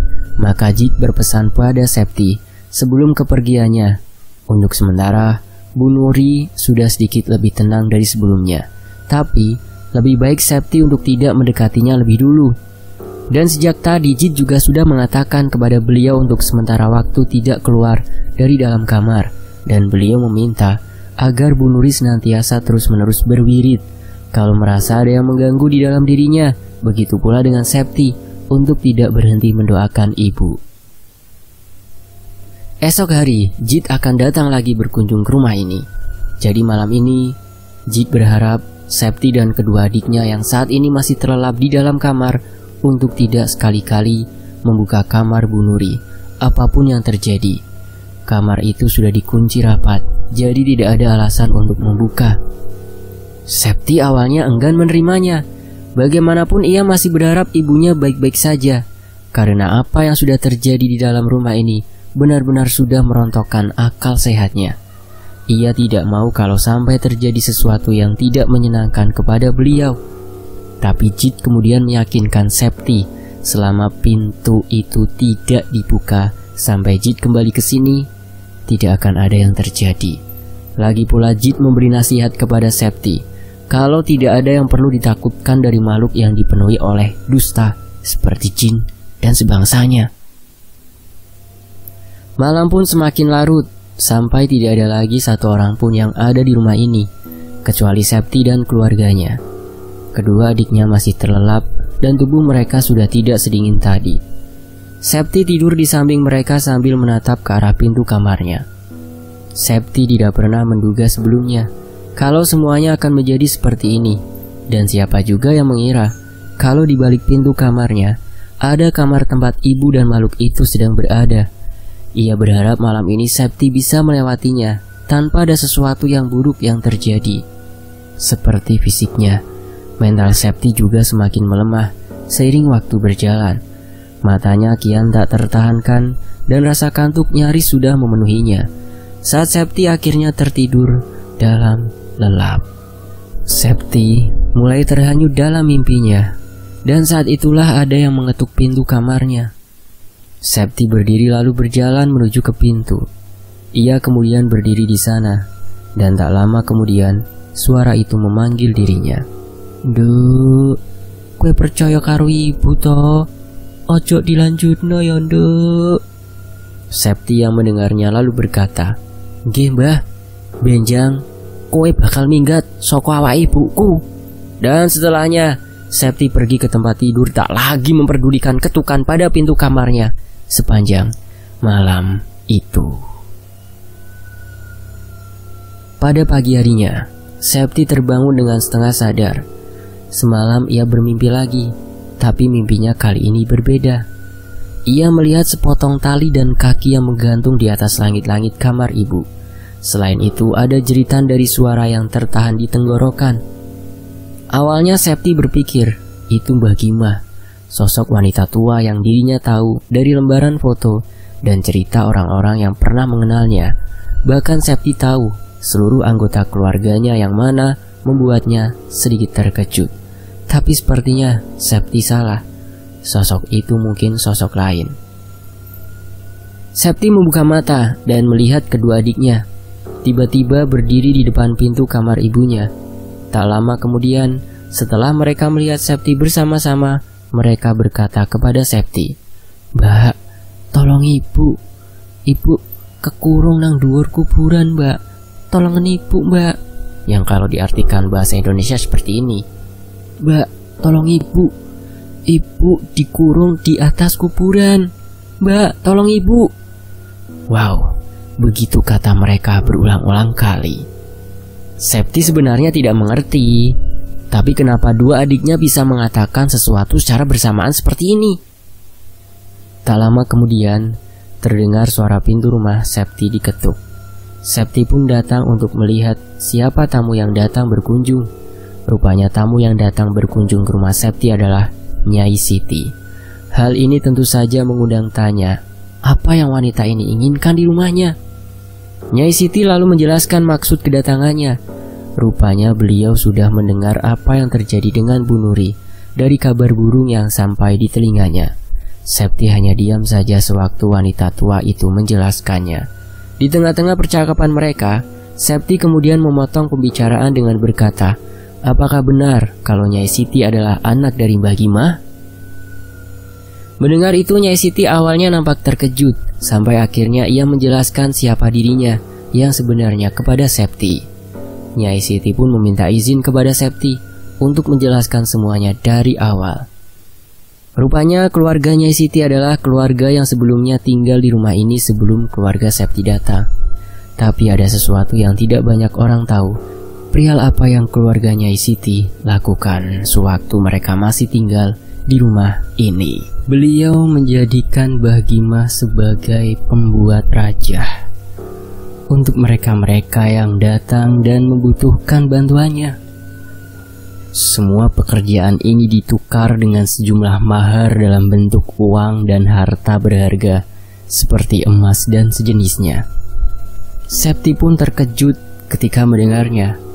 Bagaimana bisa Nyai Siti melakukan hal yang seperti itu? Tapi Nyai Siti belum selesai menceritakan semuanya. Awalnya keluarga Nyai Siti sama seperti keluarga Septi yang tinggal di rumah ini, layaknya seperti keluarga biasa pada umumnya. Tetapi lambat laun, mulai ada kejadian yang aneh di rumah ini. Hanya saja Nyai Siti dan keluarga yang lain tidak terlalu memperdulikan hal itu. Hal-hal aneh itu seperti sering mendengar suara tertawa dan langkah kaki anak-anak kecil. Kemudian suara-suara orang yang sedang mengaji. Tapi dari semua keanehan-keanehan itu, ada sesuatu yang terjadi dengan ibunya, yaitu Mbah Gimah. Katanya dia ditemui oleh seorang perempuan yang konon kabarnya bisa membuat sesuatu seperti jimat. Dan jimatnya ini memiliki keunggulan yang pasti akan mendatangkan rezeki untuk anaknya. Singkatnya, Mbah Gimah pun mau dan menuruti kata wanita itu yang selalu muncul di dalam mimpi beliau. Dan mulai sejak saat itu, Mbah Gimah mulai bersikap aneh. Beliau menjadi lebih suka menyendiri di dalam kamarnya dan tidak pernah mau keluar lagi meskipun sudah dipaksa Nyai Siti. Kamar itu sendiri adalah kamar yang sama dengan kamar yang saat ini dipakai oleh Ibu Nuri sekarang. Di kamar itu, Mbah Gimah menghabiskan sebagian besar waktunya mengurung diri di dalam sana, mulai dari makan, minum, dan lain-lain. Bahkan pernah 3 hari, Mbah Gimah tidak mau keluar dari dalam kamar tersebut, termasuk buang air kecil dan besar di dalam kamar itu. Keluarga pun akhirnya mulai tidak tahan dengan sikap Mbah Gimah. Nyai Siti dan suaminya mulai meruat Mbah Gimah sampai membawanya ke Habib-Habib untuk disembuhkan. Tapi kemudian bukannya sembuh, Mbah Gimah semakin menjadi-jadi. Beliau makin terlihat tidak waras. Ia mulai sering menjambaki rambutnya sampai menarik paksa gigi-giginya hingga mengalirkan darah dari dalam mulutnya. Anehnya, dia melakukan semua itu diikuti suara tertawa terbahak-bahak seperti orang yang sudah sinting. Bahkan pernah suatu malam, Mbah Gimah mengetuk pintu kamar Nyai Siti lalu melotot ke arahnya. Wanita itu kemudian berbisik kalau rumah tangga Nyai Siti akan hancur sebentar lagi. Dan hal itu dilakukan karena ada yang tidak suka dengan keluarga mereka. Saat Nyai Siti bertanya, siapa yang tidak suka dengan rumah tangganya? Mbah Gimah kemudian menyeringai dan menunjuk dirinya sendiri sambil berjalan kembali ke kamarnya sembari tertawa histeris. Nyai Siti pun ketakutan dengan sikap ganjil ibunya ini. Benar saja, hubungan suami istri Nyai Siti dan suaminya semakin bertambah runyam. Singkatnya, suaminya akhirnya menggugat cerai dan membawa kabur semua anak-anaknya. Nyai Siti mulai kebingungan. Ia pun mulai menjadi gila perlahan-lahan. Karena tanpa suami dan anak-anaknya, apa yang bisa dia lakukan untuk tetap bertahan hidup? Saat itulah Mbah Gimah kemudian datang. Beliau kemudian menunjukkan selembar kertas berisi raja. Mbah Gimah kemudian berkata kepada Nyai Siti untuk memberikan kertas ini ke penjual yang ada di perempatan jalan. Nyai Siti yang waktu itu masih belum tahu apa guna benda itu, pun menuruti kata-kata ibunya ini. Dan semenjak saat itu, banyak orang-orang baru yang minta dibuatkan raja. Ada yang minta agar dagangannya laris, untuk merebut suami orang, untuk kekayaan, atau menyingkirkan pesaing. Setiap raja memiliki guna yang berbeda-beda, hanya pembuatnya yang tahu guna raja tersebut. Dan begitulah awal dari uang-uang dan harta Bu Siti yang mulai menumpuk. Bahkan orang-orang baru yang datang kepadanya semakin banyak, itu pun sebagian diisi oleh para pejabat. Tapi, siapa yang menduga kalau bagai api dalam sekam, hal yang dilakukan Mbah Gimah mendatangkan sesuatu yang buruk, dimulai dengan kesehatan Mbah Gimah yang semakin melemah. Beliau juga mulai sering meracau sendirian. Kadang ia memuntahkan darah di atas kasur dan bekas darahnya tidak boleh dibersihkan oleh siapapun. Lalu, rontokan rambutnya juga tidak boleh diambil. Aroma kamar itu pun semakin mengerikan. Bahkan ketika Nyai Siti melewati depan pintu kamarnya saja membuat begidik ngeri. Pada suatu hari, keadaan rumah kontrakan ini semakin menakutkan. Setiap malam Nyai Siti mulai mendengar suara orang-orang meminta tolong. Ada pula yang mengetok-ngetok pintunya secara serampangan. Bahkan pernah sekali Nyai Siti melihat puluhan orang berdesak-desakan meminta masuk ke kamar Mbah Gimah. Dan Nyai Siti melihat itu dari lubang pintu kamarnya yang sekarang menjadi kamar Septi. Akhir dari hidup Mbah Gimah pun berakhir tepat di malam Jumat Kliwon. Waktu itu, Mbah Gimah menangis meminta agar seluruh uang yang didapatkan dari praktek ini dibakar atau dibuang ke sungai. Tapi Nyai Siti tidak tahu harus menjawab apa, karena sebagian uang-uang itu sudah masuk ke dalam perutnya. Maka Mbah Gimah memuntai gelas berisi air dan menyuruh Nyai Siti menelannya bulat-bulat dan kemudian tetap membuang semua uang-uang itu. Setelahnya barulah Mbak Gimah bisa meninggal. Itu pun dengan cara yang sangat keji. Kulitnya menghitam seperti orang yang dibakar. Selepas itu, Nyai Siti memutuskan untuk keluar dari rumah ini secepatnya. Peduli setan dengan barang-barang yang ditinggali sebelumnya. Itulah cerita bagaimana Mbak Gimah bisa sampai di titik paling hitam dalam hidupnya. Hal itu bukan karena ibu Nyai Siti merapak ilmu hitam, melainkan makhluk lain yang begitu jahat dan keji sudah tinggal di kamar tersebut sebelumnya. Sosok itulah yang membuat Nyai Siti datang lagi. Setelah menceritakan hal itu, Nyai Siti melihat ke arah Septi. Ia meminta tolong agar diizinkan untuk melihat kondisi Bu Nuri, sekaligus ia ingin sambang. Septi pun akhirnya setuju, karena merasa kasihan dengan beliau. Sewaktu pintu kamar itu dibuka, kedua adiknya berhamburan masuk dan memeluk tubuh Bu Nuri yang sedang tertidur di atas ranjang. Tapi cepat-cepat Nyai Siti menarik kedua tangan adik-adik Septi dan meminta agar Septi memegangi mereka berdua.